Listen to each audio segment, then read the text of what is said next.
Hello and welcome to a new episode of the Cradle News Roundup, your one-stop shop for all news West Asia. My name is Esteban Carrillo. I am the head of news for the Cradle. As usual, I'm joined by my colleagues, content creator and writer for the Cradle, Karim Shami, and columnist and editor for the Cradle, Sharmin Narwani.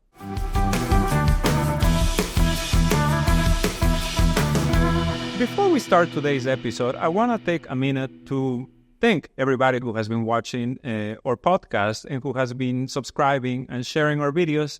At this point, we're about to reach 14,000 followers on YouTube. When we started this podcast, we were about a couple hundred. So really, we just want to thank you, and we want to tell you that we are always reading your comments. We're always seeing your interactions. So please continue to share, continue to comment. We see many comments asking us to do this show on the daily. Trust us, we would love to do it, but we need more of your support. That also includes donations. Yeah, I'd like to say that, we've been around 3 years this summer, the Cradle, and launched the Cradle Arabic about 18 months ago. And I've never actually done any pushes to get our readers to donate. But I think, it's time. We really do want to expand. We've done it on a dime so far. And, my goal would be by the end of the summer to get 2,000 additional subscribers on Patreon or directly through credit card. It would make a great deal of difference to us. And I think we'd be able to do more of these podcasts, and maybe even we're considering some live question and answer. Many things we can do, honestly. Yeah, with Patreon subscribers of a certain amount, et cetera. We're starting to look into that. So we would really appreciate your cash contributions this time. Thank you. So really, thank you so much. But now, let's get on with the topics for today.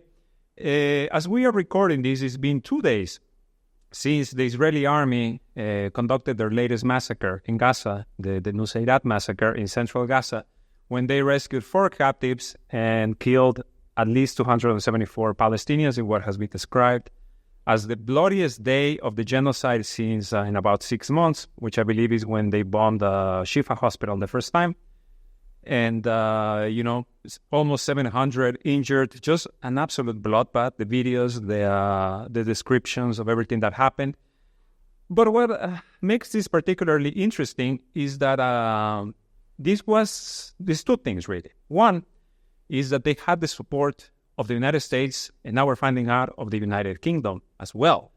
As far as the U.S. support, there are reports that by Israeli media, because the Israelis on Saturday after this massacre happened, they were not holding back in giving out the information.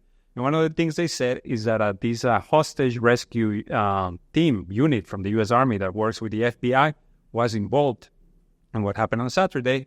We saw video evidence of the Israelis using the Gaza U.S.-built pier for humanitarian aid to take out the hostages out of there, the captives, out of Nuseirat, out of central Gaza. And also, according to eyewitness accounts, the vehicles that came into the Nuseirat refugee camp came from the direction of the aid pier, and there were commando units, Israeli commando units, hiding inside an aid delivery truck that Israeli media describes as a furniture delivery truck, because in the middle of a genocide, you need to get a new couch, I guess. Reality is, any civilian vehicle that is still operational in Gaza is going to be used for the delivery of aid. So a truck comes in, people crowd around it. There are many accounts about what happened. The truck was accompanied by tanks, we should mention. Yes, it was. Well, initially it was accompanied, they said, by a civilian car, that they were pretending to be Palestinian families who fled from Rafah. They were dressed like Palestinians, displaced Palestinians. They were speaking Arabic. This is the Yaman unit. I'm sorry about the name. These names always are difficult for me. And they lied to the people there. They told them, we rented an apartment. And they started asking about the building where some of these captives were being held. And it's around this time that all hell breaks loose. They are describing, I saw an account of a woman saying that there were about 150 missiles that fell within the span of 10 minutes. Just people getting blown to pieces, families, children, women. It was probably the most wildly indiscriminate attack we've seen to date, where there was no clear target that one could note. And in the marketplace, Yes, in the marketplace. I mean, the witnesses are saying there were Apache helicopters firing. There were tons of drones firing. There was no rhyme or reason. And then we've heard now from human rights group, Euronad Monitor, saying that they walked around these Israeli commandos with silencers and just shot people in their apartments. Many accounts of summary executions of Palestinians, because one of these trucks, there's also pictures of the ladder, right, of them like putting a ladder on the truck to enter one of these buildings. And this is where they kill this doctor and his family. They also kill a journalist. It's just, people left and right. They killed 3 captives also. They killed 3 captives, one of them a dual U.S.-Israeli citizen. What's bizarre is 274 killed, more than 400 injured, 64 were children, 57 were women. This coming now so far into this genocide where there's been a huge global outcry. But they released 4 captives. In 2 hostage deals, they released 110. Indeed. They have only managed to free 7 through military ops. What are the strategists in Washington and Tel Aviv thinking? You can get 10 times, more than 10 times that amount through negotiations. There is a ceasefire deal. There have been multiple ceasefire deals on the table, which the Israelis and the Americans have not accepted. Now suddenly the Americans have repackaged a ceasefire deal, put on the table, and today I'm seeing constantly blame Hamas. Hamas should accept this deal. We're waiting on Hamas. What absolute rubbish. And the day after, they violate international law, blow up a refugee camp, basically, shooting at will.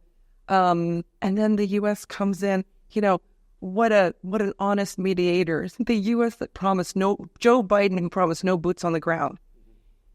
U.S.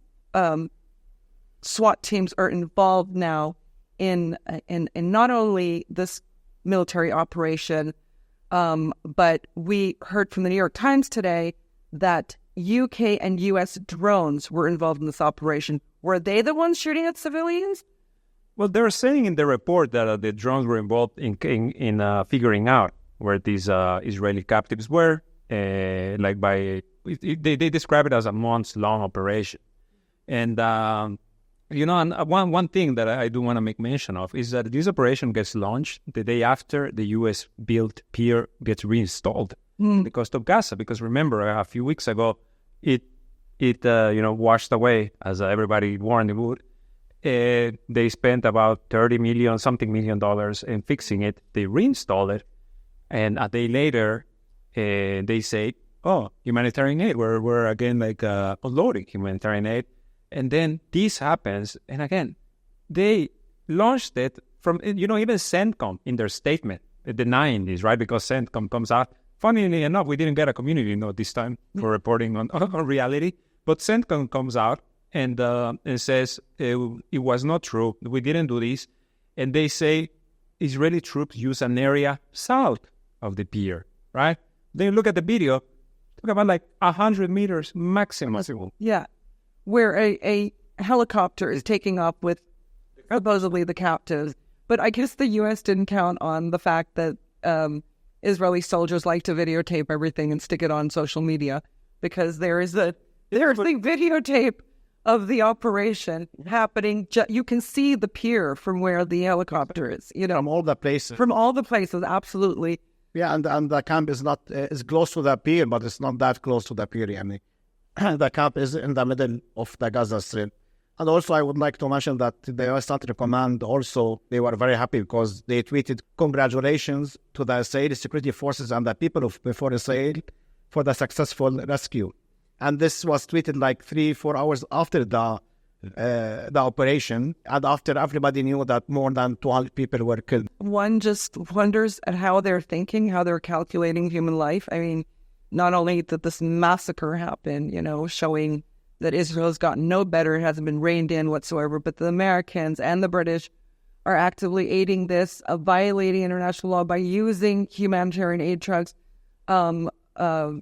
launching operations from a humanitarian pier.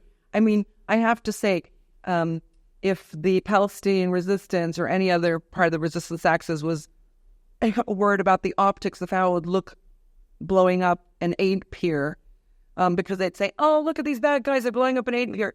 They no longer have to worry about that. No longer. I mean, go blow up that pier because there's nothing but bad news coming from that pier. When in fact, it actually works. Yeah, right? I mean, exactly. Because we had that part of the pier drift off during storms the other day. Yeah, it didn't, even the $320 million of U.S. taxpayers went to building this pier, and a little piddly storm. Plus the 22, they said between 22 and 28 million to fix it. Oh, for God. So let's wait for the next storm. UN Food Organization, they halted the operations on the pier. That's really important. The World Food Program halted operations. So even the UN understands that this is cannot be viewed as an aid pier.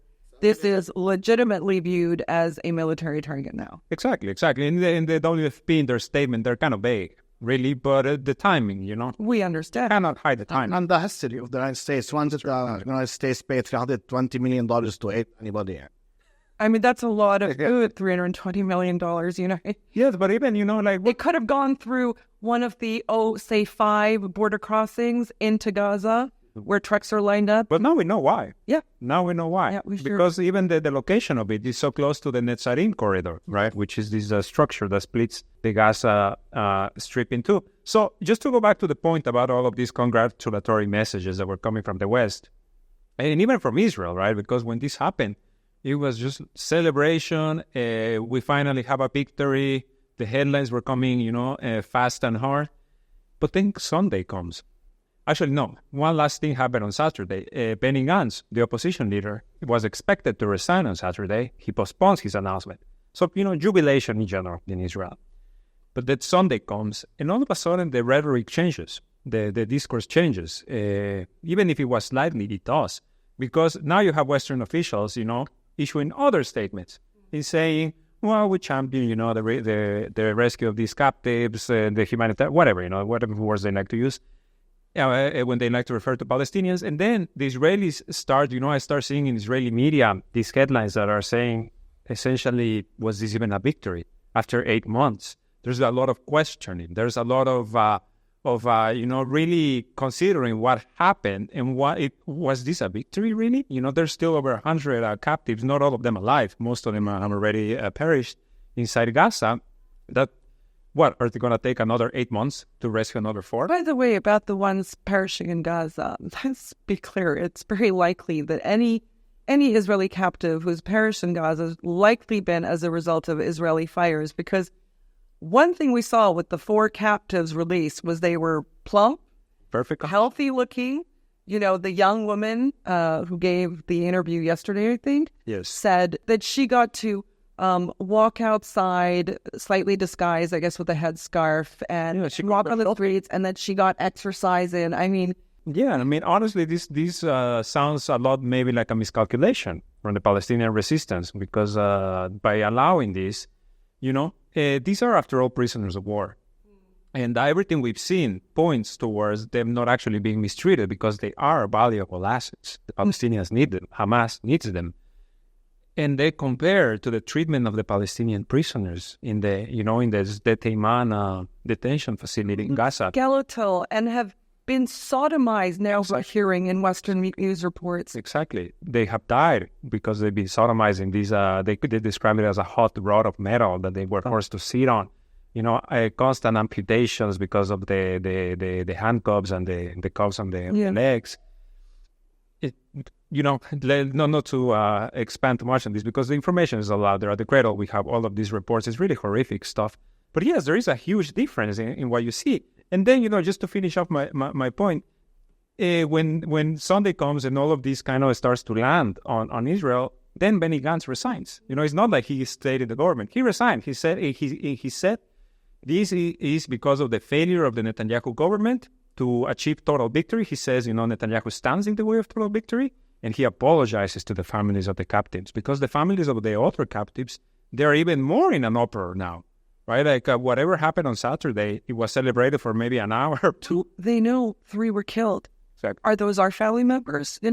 What a colossal mistake. Yeah. But Gantz is on another track now, I think, working with the Americans to pave the way for an ousting of Netanyahu, because they're coming to a point now. Of course, the Americans are saying we're waiting on Hamas to accept the ceasefire. And the UN Security Council now is pushing through a resolution that, will help the Americans say, well, the Israelis have accepted this. The fact is Netanyahu has not and will not. Knowing this behind the scenes, this is why Gantz had to leave, even if he took, he delayed it for 24 hours in order to, let the hostage operation take place. He is now on a track with the Americans to light a fire under Netanyahu, because nothing seems to budge the prime minister on continuing the war with his own filthy tactics, dragging Israel further into the morass, into the mud, into pariah status globally, which, there's no way out from that, to be honest. But, the Americans want to work with figures like Gantz and others to try to whitewash and sort of backtrack from this, blame the whole war on Netanyahu, when, of course, Israelis themselves love this war. Yeah. Another high-profile resignation that didn't gain a lot of traction in the media from Sunday was the commander of the Israeli Army's Gaza division, General Avi Rosenfeld, who is the first Army combat commander to resign since 7 October. And this speaks to the level of dissatisfaction that exists within the Israeli military, and is something we keep hearing about the lack of planning, about the lack of strategy. Just, it's like they have it's a headless chicken in the Israeli army. They're just going around killing people left and right, but there's no plan, there's no exit strategy. Today we heard about an Israeli reserve soldier who committed suicide over the weekend after he was ordered to re-enter Gaza. So, all of these things are... this guy was a bit of a bastard. He was filming himself doing, insane things in Gaza. Well, how many of them are, Yeah. So he kills himself, he just didn't want to risk his life anymore? I can't imagine it's from the horrific acts he committed. And one last thing here that it's worth a mention is that, this operation and this horrible massacre in Nuseirat, in which you said how many children, like 70-something, 50, in any case, 64 kids. 64 kids. 57 were killed. By the way, in the list of enemy combatants that Israel, posted afterwards and say, this is the Hamas fighters we killed, they listed an 8-year-old. And they also listed, I think, a 14-year-old, So they overdo it. Last time they listed the Egyptian singer among the Hamas terrorists. Not really.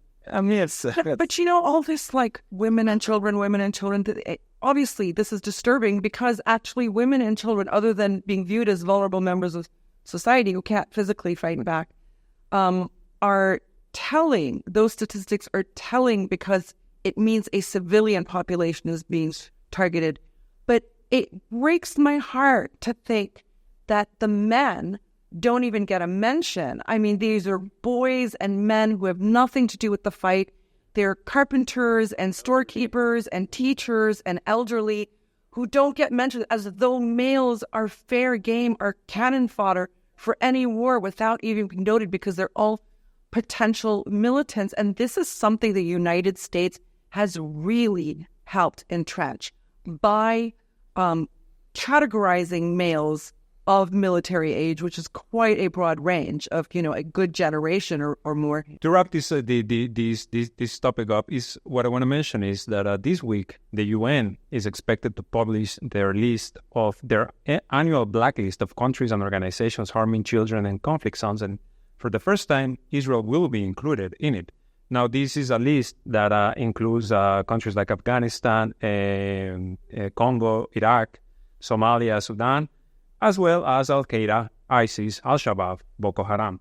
So what is the big deal with this? As we know before, when it comes to international law, when it comes to international treaties, it might as well be toilet paper for the Israeli government, but it could open the door for arms embargo. But again, Israel, the Israeli army, depends on three sources, but two main sources for their weapons, and that is the US and Germany and Italy to a very, very small extent, and then, everyone else that may be willing to do an arms deal with Israel. But, this is, again, just like part of the entire kind of international community finding their voice, right, when it comes to defending the Palestinian cause. We'll have to see what the repercussions are. Another area where Israel has been really getting their asses handed to them is the north of Israel. And what we've seen over the past several days is some different equipment being used by the Lebanese resistance, by Hezbollah. They unveiled a new air defense system, which has already forced a couple of Israeli jets to turn back. They today launched a drone attack on a base in the north. Many drones, the most they've ever launched in a single day. Because when Gantz resigns, when all of these kind of, we cannot achieve total victory in Gaza, there's also the fact that they cannot retake the north. So, what has Hezbollah shown us over the past several days, Karim? I think that now Hezbollah is acting like the Israelis used to act. They love to be the bad boys. Now Hezbollah is the bad boy because the Israelis and, of course, the president of France and the UK, they warned Lebanon that Israel might launch an attack on Lebanon. It might invade. They said it might invade Lebanon, south of the Litani, launch an air campaign that might include Beirut. But now what we are seeing that after these words were leaked in the media, now Hezbollah is escalating their attacks against Israel, and as if they are saying to Israel, "Bring it on." So we're not afraid. They are not afraid. They are not afraid, and the operation we can see, in the past 10 days, many operations that Hezbollah launched inside Israel, they resulted in many casualties and destruction, and of course fires, huge fires. And of course now they are targeting headquarters, and we have to know that many people were criticizing Hezbollah. People that are with or against Hezbollah, they were criticizing Hezbollah for the past 7 months. What you are doing, you are only targeting some surveillance towers and some antennas. But after 6 or 7 months of this operation, now we are certain 100% that Israel is blind in the north. They are not seeing from where the drones are coming or from where the missiles are coming. And we saw videos of Hezbollah targeting directly the Iron Dome. And now we are seeing when Hezbollah launches drone attack or missile attack, the Israelis are using helicopters and fighter jets to locate the drones from where they are launched. So now Israel is completely blind in the north, and it's very vulnerable in the north. And also Hezbollah increased their attacks on Jolan, which is the occupied Syrian land from Israel. They took it in 1967. So, there's another reason very simple reason for why, not just why Hezbollah is escalating, but why Hezbollah is succeeding so dramatically in hitting qualitative Israeli targets in recent days and weeks. And everyone should take a look at an article we published yesterday on Sunday, which isn't usually a publishing day for us. It's called "Blind and Deaf: How Israel Lost the North." And the author argues that Israel is under fire every day now because Hezbollah has methodically eye-poked Israeli intelligence outposts and destroyed them every day on camera. So over the last 8 months, since October 8th, allegedly Hezbollah has destroyed over 1,650 pieces of intelligence, surveillance, and target acquisition, ISR, equipment,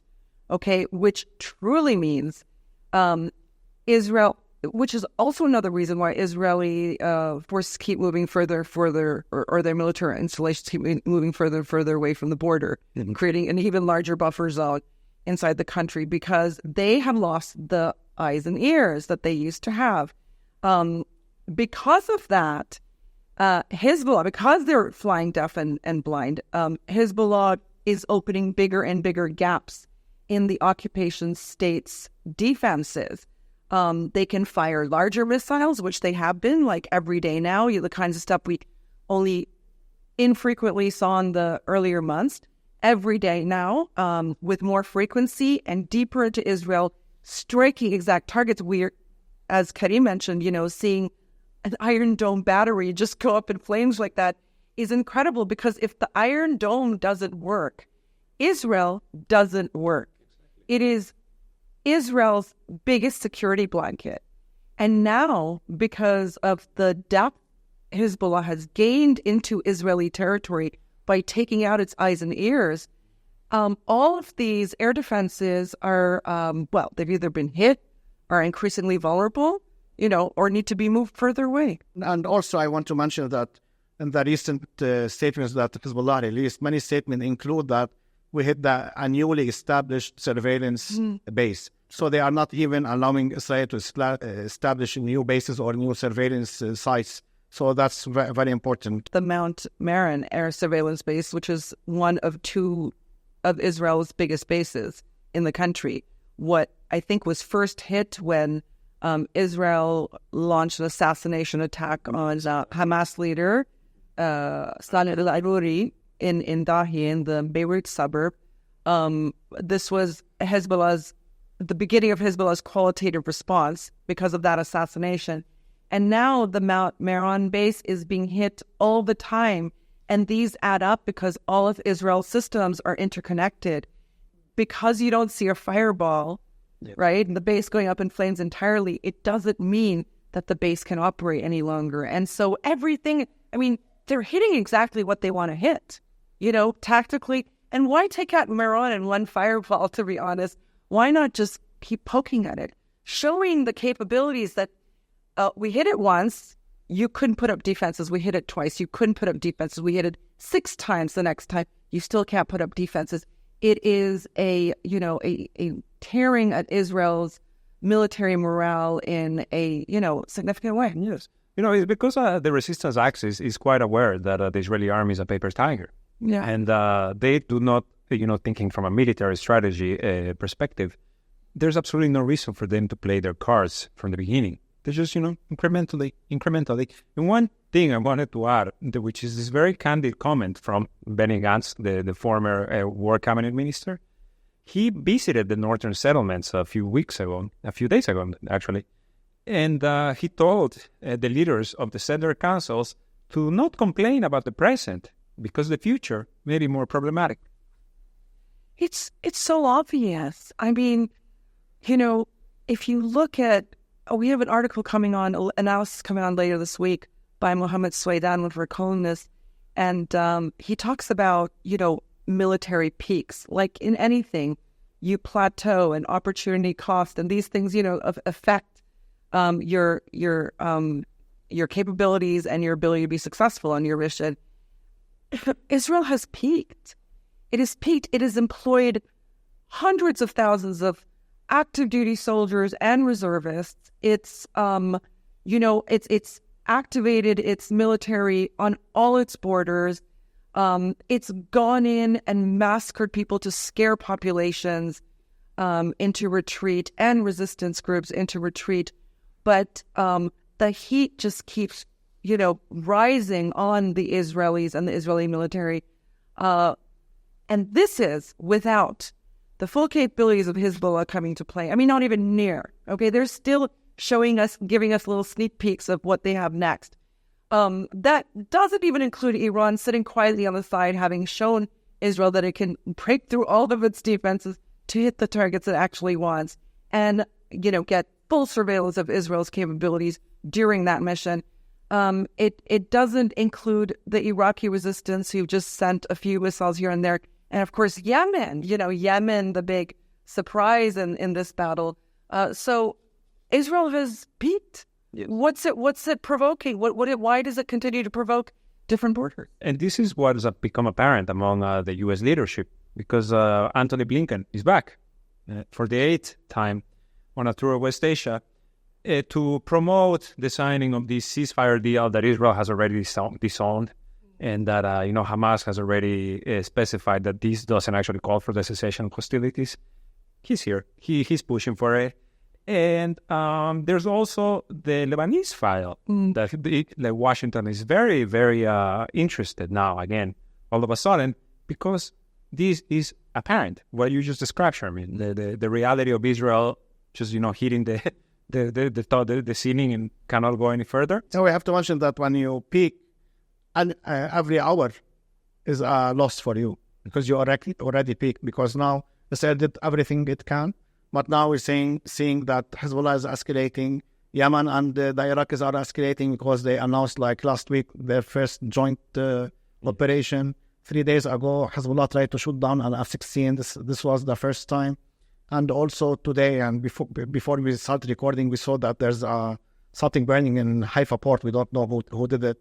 And also, Ansarullah revealed a new missile. So all the enemies of Israel, now they are escalating, and now they still have many cards to show. And each one has his own cards individually, while Israel already did what it can. Did we talk about the Hezbollah drone out in the Mediterranean or near that border that Israel was chasing all day today with like helicopters and speedboats, and it was like the looping, and it was crazy. It was like the OJ white Bronco car chase. It was just la la la. Exactly. Israel is becoming a footnote almost in this region at this point in military terms, right? Because it's just it cannot keep up. Like the Yemenis are saying, we are ready to march on Israel. But there's some serious delusion still in Israel. I mean, when you look at people, Israelis and Zionists trolling comments on anything, they're like, wait, you haven't seen what we have yet. Or then, they pulled the last, the nuclear card on you. And you're like, what are you going to do with the nuke? Yeah, what are you going to do? Where are you going to hit? And what's going to happen to you after that? Exactly. Exactly. Where are you going to hit? Right? I mean, given these people, everything we've seen over the past 8 months, we can never put it past them. So let's finish up today's episode by discussing yet another piece of interesting news. The Iran's Council of Guardians announced the 6 approved candidates for the presidential elections that are coming up in a couple of weeks.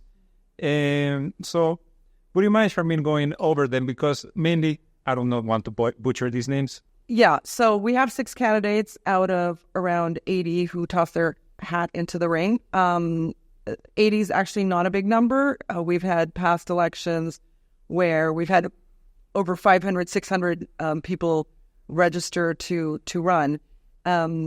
So, of course, while this is all happening, you have like naysayers, Westerners usually in the Iranian opposition is saying, oh, how can you call this election? It's more like a selection. And sort of, undermining Iranian democracy. I'd like to say that every country has the right to vote and select leadership according to consensus. Consensus doesn't have to be an election. It could be many things. Like in Qatar that has 200,000 to 300,000 people, you're going to have families breeding like rabbits in order to get votes in. Like there's, if you're going to choose a leader through a chicken fight, I don't mind, as long as there's consensus around how that system should work, okay? And that's an internal thing. So you have a country that has, the Islamic Republic, that has a constitution, unlike most of the U.S. allies in the Persian Gulf. Unlike the UK. Yeah.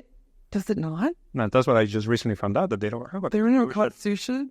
And I was just going to say... By the way, there's a part of London I just discovered that is another country. It's not considered the UK. Yeah, there's weird stuff. And what what do you have to say about that, What I just wanted to say was that, that this criticism comes from nations in which, your only 2 options are Joe Biden or Donald Trump, or we're like Rishi Sunak. Rishi Sunak wasn't elected, neither was the lettuce lady, Teresa. Seriously, I was thinking this weekend when I was reading comments like this, between Biden, who, I didn't see this, but I just saw a lot of chatter about a video in which he was maybe standing with Macron and the First Lady. Yes. No, not the turnaround. He apparently sort of like half squatted, and people thought he was having poo time, and I don't know about that, but I mean, from a president who is so doddering in a way that, many people his own age are not. It's so evident. And it's embarrassing. You compilation videos of Biden screwing up time and time again, and they're not years old. They're just in the last few weeks. So you have that that doddering fool next to Mr. Orange, who has no government background except that he ran for president, and he was elected as president having no government background. He doesn't have experience in governance. He doesn't have higher education, diplomacy, certainly not strategic thinking. He's a populist, loudmouthed figure. Between these two, and really nobody else is allowed to run, okay, fundamentally. So the media and the politicians and the think tanks ensure that you as Americans have no other candidates except these two. They ignore the Jill Steins and the Ralph Naders and the others who toss their ears to the right. Yeah, they undermine them. We don't even report on them, so you don't even know they're on the ballot. And then you have Iran that has constitutionally holds elections. You have a body that assesses the candidates based on the Islamic Republic's principles. So it's the principles of the state, all right? Like in America and the UK, you have principles of governance. These are the Islamic Republic's principles. They need to be screened for some sort of religiosity because it is the Islamic Republic of Iran, and that is a criteria of the state. And then capability as well. And if you look at the 6 candidates that came through the ringer, first of all, you can have 80 because the Iranian constitution says in elections, a candidate must get 51% or you head into a runoff. What would happen then if you had 100 candidates run, or all 80 people who tossed their hat in the ring ran? You would never get a final decision in the first round. It would always go to second round and potentially even more, because in the second round, those candidates may not get 51%. So there's sense in this. Every one of these candidates either has a master's degree or a PhD. 3 are physicians. All of them have had serious governmental posts, and some of them a vast array of experience in the government. Now, people will then choose them based on their political leanings or whether this one's corrupt or whether they perceive that one's corrupt, a variety of criteria. But here are the candidates in short. Mohammad Bagher Ghalibaf, he is the Speaker of the Iranian parliament, and just a week ago, was voted in as the Speaker of Parliament. And so people are criticizing him because you ran for that post, you got it, and now you're ditching to run for president. He commanded the Iranian police force. He was the mayor of Iran for something like 12 years, and a very well-regarded mayor of Tehran. Mahmoud Ahmadinejad was also a prior mayor of Tehran. There was this thing in Iranian politics for a while where the mayor of Tehran, if he did a good job, would get elected president. You have a physician of, by the way, these guys are all in their 50s or early 60s. Nobody's 80, okay? They are not focused. Stop with the rubbish, okay? So you have Amir Hossein Ghazizadeh Hashemi, 53, is a conservative. He's a 4-term member of the Majlis or Parliament, chairman of the Foundation for the Raisi administration. Interestingly, Hashemi is the only Raisi administration appointee who... Among the 6. Among the 6 who the Guardian Council let through, okay? That's interesting. That is interesting. So people would think, this is going to be, the president died in a helicopter crash. There's going to be this huge outpouring, and all his people initially said his vice president, Mohber, would eventually be president. Look, it's just going to be like, we know how it's set up. It's rigged. Not at all, right? This Hashemi is the only remnant of the Raisi administration who has been accepted by the Guardian Council alongside a reformist, okay? So, the reformists scream loud and proud about how the Guardian Council nixes its candidates. You have a reformist candidate. Not only do you have a reformist candidate in this election, but you only have one from the Raisi administration. You can't even argue now. They've always threatened to boycott elections in Iran when their favorite candidates don't get accepted. But it's interesting because they had a reformist president for 8 years. We just came off of those 8 years. It wasn't like 20 years ago. It was just now before Raisi. 8 years, he failed to revive the Iranian economy. He failed to advance Iran's foreign policy agenda.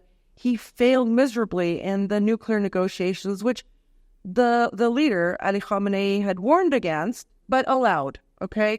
You had Rouhani. He failed. As of that time, in the last years of his presidency, the Iranian voters, Iranian polls were showing that Iranians are moving more conservatively. That is probably a result of Rouhani's failed presidency. Okay, so now you happen to have two very prominent conservative candidates in this election that have been approved. One is Mohammad Bagher Ghalibaf, who I mentioned, and the other is Saeed Jalili, top Iranian nuclear negotiator, 59 years old, a politician viewed as being deeply loyal to Ali Khamenei. He was the head of Iran's Supreme National Security Council for a number of years, so he has the national security background as well. He was in the foreign ministry, so a diplomat, in which he served as deputy foreign minister for European American affairs, so he knows the West well. He is actually one of the few candidates who has not been accused of corruption. And this is important in a country where, they're always worried about their politicians being corrupt. So he has run before several times, as has the other frontrunners. So Jalili and Ghalibaf are now clear frontrunners. Again, both conservatives. This is Iranian polls having them in almost every single poll. One or the others beating, are the frontrunners. It's because Iranians are moving more conservatively. Now, conservative doesn't mean the way women dress, or it doesn't mean, being able to blast music at parties. It doesn't, I mean the opposite. It doesn't mean that it's against these things. In many ways, conservative is viewed as being proper on the national security issues. Okay? Yeah, but Raisi, the look eastward, right? It would be like following the same idea. And I think, recently, since Raisi's passing, there have been a spate of articles on Raisi's accomplishments. And one of those is selling oil, like the Rouhani administration was crying all the time about, we can't sell oil. Well, he did sell oil. He helped maintain the prices through OPEC Plus and a close relationship with the Russians, and with the Chinese, right? Raisi brought Iran into the BRICS, but into, importantly, the Shanghai Cooperation Organization, a group of 9 countries in Asia, looking at, alongside Russia and China, looking at security issues, economic issues, etc. Iran is the only West Asian country allowed into the group so far and has veto power over all other state submissions. So he has done what the previous administration couldn't. He has found ways to circumvent U.S. financial sanctions and global financial sanctions by building on relations with major global South partners and major rising powers to trade in non-Western currencies. These are very evident to everyone during the Rouhani administration, but Rouhani and the reformers then towed the line on, no, we should keep trying with the West. And the Iranians are fed up with it. It was a failed experiment. They've seen since that the Americans are non-agreement compliant because Trump just walked from the nuclear deal, and so they're looking for. It's no surprise then there is more of a conservative leaning in Iran. Again, not because of social mores, but because of national security issues that have been successful under a more conservative president and were not under a reformist one. So I think we can expect that Iran is more likely than not going to continue on the path that has been over the past several years, and we will continue to bring you coverage as the election day approaches. Before we go, I just want to mention that according to the internet, the UK has a constitution, but it's never been codified as a constitution. So just for all the keyboard warriors out there, is this real? Yeah, it says various statutes, conventions, judicial decisions, and treaties which, taken together, govern how the UK is run, are referred collectively as the British Constitution, but it's never been codified as a constitution. Iran codified its constitution, yo. So with that, we are going to wrap up this week's episode. Thank you so much for watching. Please make sure to leave a like, to subscribe, to share this video, to tell your friends about the Cradle, and follow us on Telegram, on X, on Instagram. And please, if you're feeling generous, you can always leave a donation on our Patreon. For the Cradle News Roundup, my name is Esteban Carrillo. I have been joined by Karim Shami and Sharmin Narwani.